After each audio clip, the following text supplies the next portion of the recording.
Welcome to Reddit Reads r/ProRevenge. Our first Reddit post is from Calmus Wellington. This was in the last throes of the analog mid-90s. I was fired for inadvertently stumbling on my boss's malfeasance. I used his obsession with golf and watches to get him fired. Fax machines, FedEx deal-up computing, and voicemail were the most common business tools. I was a young regional sales manager for a major branded consumer product. I covered the grocery class of trade in 11 western states. My division worked out of Chicago, and I had a home office on the West Coast. I had made my reputation by typically making my quota and keeping costs within budget. I would get reassigned to struggling markets, and more often than not, I would usually make my sales number. Nothing too fancy. I just figured where the best opportunities were and concentrated on them.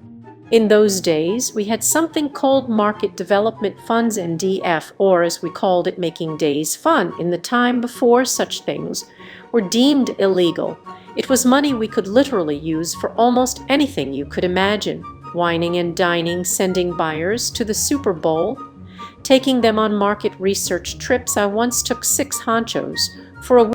This was old-school Mad Men-style slush funds, all tax-deductible. Typically, the MDF money was 2 of your total annual gross sales and was usiterlozit, meaning it had to be spent because it wouldn't roll over. I always had some left over. As a team player, I would let my boss, Sasquatch, know so he could use it. No big deal. I called the brokeragent in that market and learned that they had never used the company or even heard of them. Towards the end of the year, my weekly FedEx pack from the company started including signifs for payments to a supplier I had never heard of before. What was weird is they were for a demo company that wasn't one of my regional suppliers. If you have ever been offered a sample or a coupon in a grocery store that was a demo company, I finally figured out that they were from Sasquatch and that he had thrown them in with my other signifs. I called him and asked if he knew what they were. He said that they should be assigned to my MDF and not to worry about them. Whatever, I signed off on them. This was a little unusual because demos would normally be taken out of other monies or came down from marketing.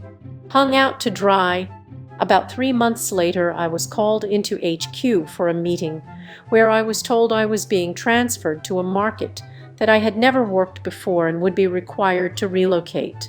At the time, my wife was pregnant. Read her ProRevenge story in my feed, and we just started an extensive remodel on our newly purchased house. The company had some relocation benefits, but it was just too hectic to pull up roots and move to the southeast. I declined the offer and was told that I could look for another job within the company or receive a severance package. I wound up taking the severance. The truth comes to light.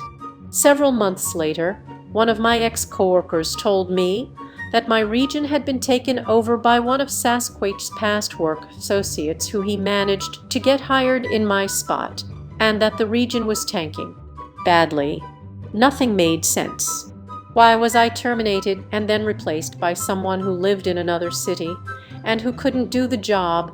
I started to think in my naivety that I may have put a target on my back. I was livid. The new person in my job, I found out it was his girlfriend mistress. After some research and digging, which was much harder before the internet, I learned that the demo company billing the MDF was based in my ex-boss's previous city and was just a PO box, a telephone, and a DBA registered by. Like most people, I tend to plan revenge in my head, but never really go through with it. Most of the time, it's a coping mechanism and not very useful in moving on past being wronged. My plan evolved to take this guy down, whatever the time it took. But this was so egregious, so uncalled for, and so disruptive to my life that I felt I had to get even, whatever the cost in lives or money. I was going to get this mofo. The hook. I may have been able to rat him out to the company, but they might have dismissed my complaint as coming from a disgruntled ex-employee with an axe to grind. I decided that I was going to approach Guy as a phony recruiter not just a guy collecting resumes, but as a retained corporate headhunter, someone paid to onboard people for big jobs. I had spent a year early in my career working for a super exclusive heat hunting firm and knew exactly what transpired in the process. My subterfuge required international telexes, phony letterhead, faked English accents, and overseas friends to do my bidding. Sasquatch was obsessed with expensive watches and golf. He played regularly and watched pro golf both on television and live. He would incessantly chatter on about both subjects. To bait him, I arranged for him to be approached for an executive position with a major Swiss watch company for a position tied to pro golf and other swanky sports sponsorships, and included a shopping list of benefits and perquisites. The job would require hobnobbing with major sports organizers, flying around the world first class, natch, and basically spending money. It was a job he could only dream of. The setup. In the slow and methodical long con, I strung him along until the time was right to close with an offer. The only catch was that he had to report to Switzerland for final offer and onboarding. I deliberately scheduled it for the week of the old jobs division meetings and reporting. They were mandatory and impossible to miss without raising red flags. Sasquatch was worried that his absence would be impossible to cover, especially if he was out of the country. The heat hunting firm said they could move the appointment up a few days so that he would be able to attend his meeting, but that he would need to purchase an unrestricted business class seat and make his own hotel reservations. Save your receipts, and the watch company will reimburse you, he was told. Sasquatch showed up to his swanky hotel suite using his own credit. The sting. Sasquatch called the phony recruiter in a panic about missing the corporate meetings back in the States. It was agreed that he would call in sick and that whatever happened with the old job, he was heading to much greener fairways. Enjoy your weekend in Europe. By Monday you'll be in your dream job. While Sasquatch was cooling his jets in Europe, I nonchalantly called his boss, the president of the division, and casually asked for a reference on Sasquatch's work ethic and dates of employment. You'd be surprised how often this mistake happens. I let it slip that he was in Europe finalizing his new job and that he'd already given the company notice. My bad. The president, to his credit, didn't tip his hand or act very surprised by the call, but like a good corporate wonk, he referred me to human resources. Bloody aftermath and how the Revenge overstepped its original mission. Eventually, I was able to put together the aftermath from old coworkers and other people in the trade who did not know I was the Revenge ninja when Monday came and went. Sasquatch must have been apoplectic. This is to be assumed, since we had cut all communications to let him twist in the wind, because we received at least 20 calls to the exchange and multiple faxes. I assume at some point he may have contacted the watch company, but I never confirmed it. When he finally got home, he found his office had been packed up and left with his wife. Sasquatch hung around the hotel for a day or two and then finally decided to leave for home. An HR person met him off-site to give him his severance and retrieve the car and other company property.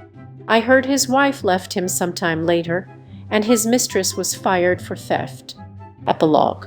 I figure he spent at least tank on travel and hotel. By my moral lodestar, I got even with a thief who was content to steal and take my livelihood. I wish I could say I tipped my hand and told Sasquatch that I was the author of his demise, but it really served no purpose and in theory may have exposed me to some retribution of my own. That was plenty. Sicilian Alzheimer's, never forget an offense. Very humbled that this blew up. I defend myself in the hope that someone will learn that there are indeed times when revenge is appropriate.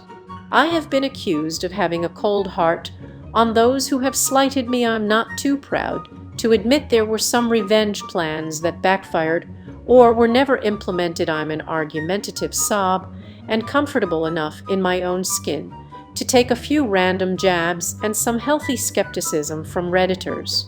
My real-world experiences came before the internet. Doxing, ghosting, texting, social media, Google, and all the other stuff that makes people sure everything is a scam. I've had some fun and memorable experiences in my life. The story of Sasquatch is true and less complicated than you'd think. The key to any confidence scam, literally, the word con comes from confidence, is the confidence the mark puts on the con artist. Sasquatch was a Swiss watch fanboy. He wore expensive models and knew everything there was to know about rare watches and their complications. Additionally, he lived for golf, played golf. So when my real recruiter friend from the UK called him and said, "My Swiss client is confidentially putting together a hospitality ambassador position in the US. We are looking for someone who knows golf and other sports, knows watches, and is comfortable with high-level interactions at a six-figure salary with a huge travel budget, car and entertainment allowances." If Sasquatch harbored any concerns that it was fake, he certainly would have refused to lay out travel expenses. I myself have fronted travel money while interviewing, so it really wasn't much of a reach. I'll say that revenge isn't always pleasant, and sometimes I think it feels a little sickening. These are the consequences of this type of action. As I age, I agree to a certain extent that living well is the best revenge, but only after someone pays for what they did. This comment is from Fufus. These are the stories that more than make up for the high school students with their revenge stories against their group project members. Thank you. This comment is from Calmus Wellington. The slow realization that he had been screwed still warms me on cold nights. That was actually the one time when I thought I should call him at the hotel. "Hey Sasquatch, it's Swellington. How did I know you were in a Swiss hotel? I was the guy who sent you there. You should call work too." This comment is from Thetrajampinita. He must have gone crazy in that hotel room. Lol. Now a word from today's sponsor. Surfshark is an all-around VPN solution that can do everything from torrenting as well as streaming to browsing the dark web. Surfshark is one of the very best all-round VPN, terrific for Netflix, torrenting, confidential browsing, as well as staying safe on public Wi-Fi. Check out Surfshark today, link is in the description. Now back to the video. That was Reddit Reads r/ProRevenge. If you like this content, please subscribe and click the bell icon so you are notified of new uploads. We upload new videos every day.